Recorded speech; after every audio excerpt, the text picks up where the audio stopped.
play. I'm doing a little dabble Facebook and Instagram today. So thank you so much for being here. This is restarting a Facebook live series and maybe Instagram live series that I started a few weeks ago. I had a little, a holiday break, and I'm coming back. And I want to tell you all about, why I'm coming back. Besides, well, the message of my previous Facebook live was, oops, I have to market myself now. So I got the message. But anyway, this is like going live has something very unexpected about it. Like I dread, like before it's about to happen, I always dread it. To be honest, I never look forward to going live. Never. It has not happened. But then the minute I press the button and I start talking, like right now, things are completely different. And I get so energized and I'm just so happy, I'm showing up and I'm doing this. So one of the things I wanted to talk to you today, and by the way, this is going to be a series that I'm going to start having guests again, but today, because I'm restarting it, I wanted to, to come just me. So anyway, one of the things I want to talk to you today is about the creative process and how to create your creative process. And I'm going to tell you this by talking to you about the book that I just started writing 8 days ago. Why 8 days ago? Because I worked on it, on the idea, in the last few weeks of 2018. And I decided that it's time to finally start doing it. So it's very important to set a beginning date. It's also very important to set an end date. I'm working the system of the 90-day year, so I decided that 90 days is long enough for me to write the book. Let's see how that is gonna work. And the idea is now, I'm not a writer. Let's start with this, okay? I mean, I've done many other big projects, but I'm not a writer, so this particular task is kind of especially challenging to me and not as natural also. So I really have to put myself in like a framework, and I'm trying to have fun with it. So not only I will have the results and actually would get to write the book, but I'm trying to see if I can, what I can do while I'm writing the book. And one of the things that, hey Jessica, and one of the things that it's very different for me this time is actually the creative process. Because what's my usual style? My usual style is that I'm doing things on my own. Nobody knows what I'm doing. I'm hibernating. I'm absolutely focused. I'm showing my things to very, very few people.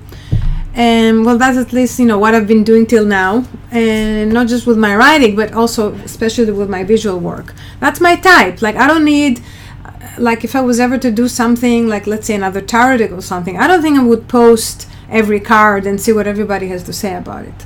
It's not my natural thing. I like to keep my thoughts to myself, not so much because I want to be secretive or I don't want to share, but because this is how I can really be with my ideas and let them really develop inside of me.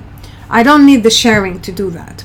But right now it's a different situation, because this book I'm writing, I'm not writing this book for me, unlike a lot of other things that I definitely did for me. I'm writing this book because there is this way of working that I discovered for doing it for myself, that I realized that the best and only thing that really helped me understand where I am. And so first of all, my book is about my self-magic practice, and it's really about how to develop your authentic identity and turn it into your unmistakable personal brand, one color at a time. So there are two factors here. One is to really discover your authentic identity. What does it mean, authentic identity, right? I mean, if I'm me, I'm not imposing someone else. Some people do, but not in this case, and most of us, I don't think we do that. So what does it really mean, the authentic identity? And also, what is the difference between your authentic self and your authentic identity? Because apparently they're two different things. Identity has to do, self is what's happening inside, and identities has to do also what you're showing to the other side, to the outside, how you communicate, all these things. So when I'm writing about this, you understand that the core message of my work is seeing and showing. So I have to start showing. I cannot just keep everything to myself. So I decided I'm gonna create kind of a process for the time that I'm writing, the book, that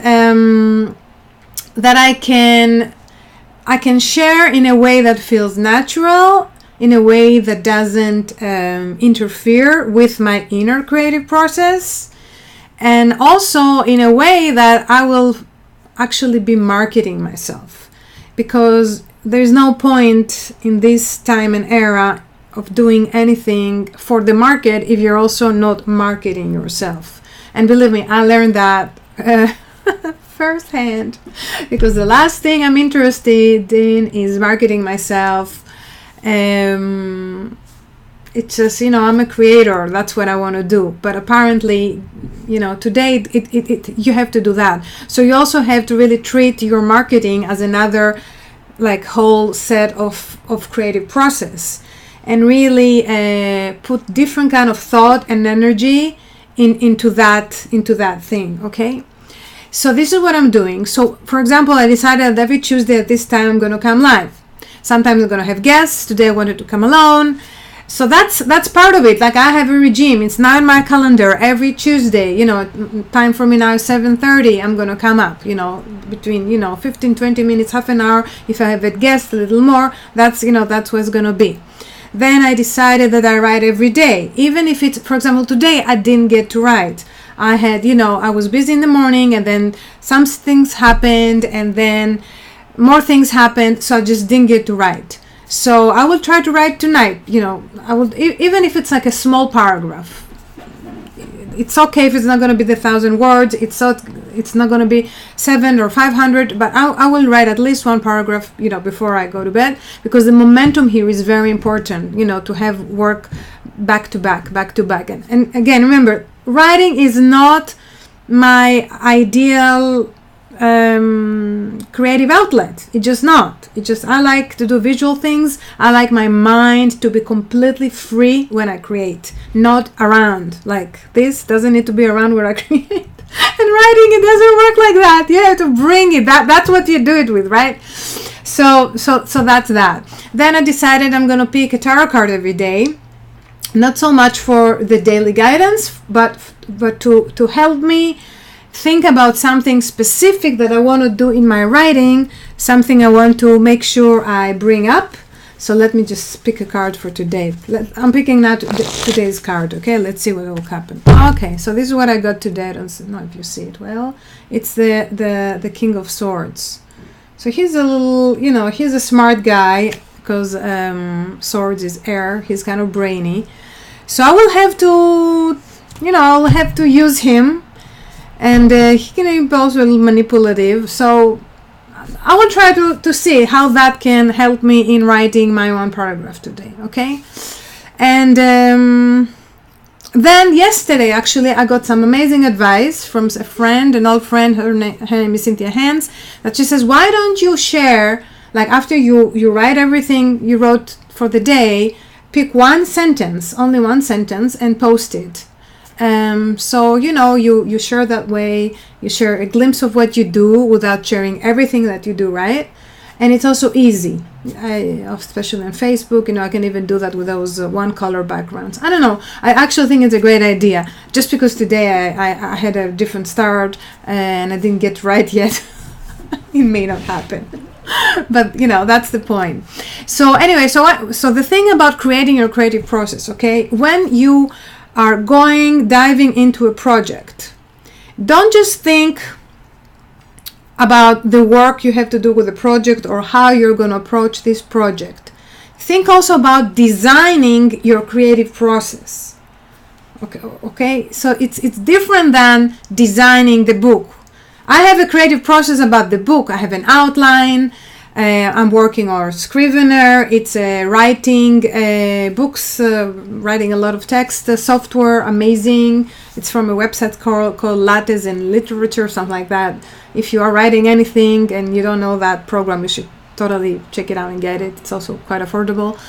And I have a lot of folders, and I have all my research and all my quotes and all my materials and things I've written in the past and people I want to quote, and like really, really, really organized. And my idea is to just go in and every time, wherever I feel I have something to say, wherever something is easy for me to happen. Thank you for the hearts, by the way. You too here.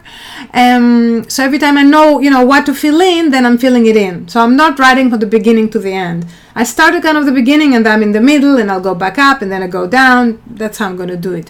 But when I'm thinking about designing the whole thing, that is like, it gives it another, another atmosphere, like another power about it. First of all, I just realized, every time I post about how I'm writing the book, that in itself can be another book. I'm not looking to write too many books, but I just saw that it's actually interesting. And for example, another thing I decided I'm going to do as part of designing my creative process for the book is I'm going to talk every day to one person about the book, preferably people that don't know me or my work. So there was this really nice story that happened yesterday. There's this woman that I see her quite often. I used to see her at the pool, at the the neighborhood pool, and I see her also at a coffee shop that I work with once or twice a week. And she usually likes to sit at the exact table that I like to sit. So we kind of, you're coming. And then I started talking to her yesterday. I said, I have like 10 minutes. I want to share a project. I would like to share a project I'm working on with you. She says, yeah, sure. So we started talking. And she has the same last name with me. The Saki part, okay? So it was like, and then we started like, whether we're related, and also her first name is my sister's-in-law name. So it's like, it was like really like, it was so funny. It was really, how many people you're talking to, and then, they're called, you have the same name, right? And also, regardless of that, our conversation was just right on and absolutely amazing. So you never know, you never know. And today also I started talking with someone. Now we have like a meeting next week to talk about it because she was really intrigued. So every conversation like that is going to open me up, because honestly, it was so easy for me to say, okay, I'm writing a book, 90 days. I'm going to close the doors, close the windows, put down the phone, turn off all notifications, and have that done. But now it's going to be much more rich. And also, I'm checking. Maybe I want to change a little bit my routine. Maybe I want to change where I write and what time I write. Maybe, it's all flexible. But the idea of designing your creative process, this is something that I'm doing for the first time. And it really helps when it comes to marketing. I have to say, it really helps. It gives you materials for marketing, in fact, to do even before, you really write the book, which is, by the way, the best way to do it is really market something before you create it. So it kind of works for me right now. So anyway, that was it for today. Next week I'm going to be here. Well, next week, yeah. Also, I have some guests that are from Australia, so we're going to have some time zones that are a little different. So anyway, it's going to be interesting. I think I'm going to call this series One Color at a Time, or maybe I'm going to call it Self Magic One Color at a Time. And we're going to talk about authentic identity, creativity, and business. So these are like the three things that we're going to, combine. Because what I do is I'm a creative director and I'm a self-magic coach, and I help especially women develop the authentic identity and, turn it into their personal brand. So thank you so much for being here. If you have any questions, let me know. And I will, I'll see you around. I'm going to be popping up. Mwah, mwah. Bye. Oops, how do I turn that now? End here. And let's end here. Yay.